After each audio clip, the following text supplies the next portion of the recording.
فرق البحث والإنقاذ تمكنت خلال الساعات الأولى من صبيحة اليوم الثلاثاء من العثور على الأستاذ الذي اختفى عن الأنظار منذ صباح الأحد الماضي أثناء قيامه برحلة ترفيهية إلى جبل معسكر ضواحي تونفيت.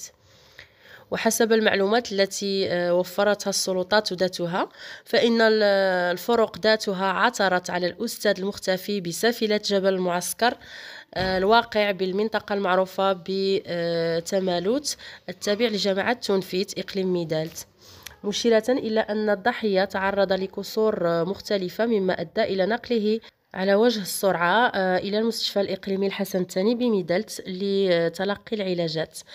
الحمد لله على سلامته هذا الاستاذ هذا. الصراحه كنا بدينا القلب ديالنا كيرجف بحال وقع لنا العام اللي داز مع ريان، والحمد لله اللي حفظه ربي.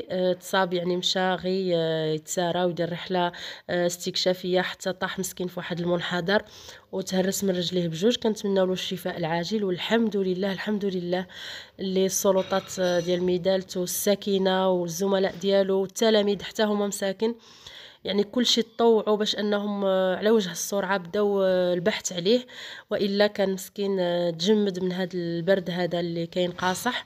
والحمد لله على سلامته، كنقولوا له الله يشافيه يا رب العالمين.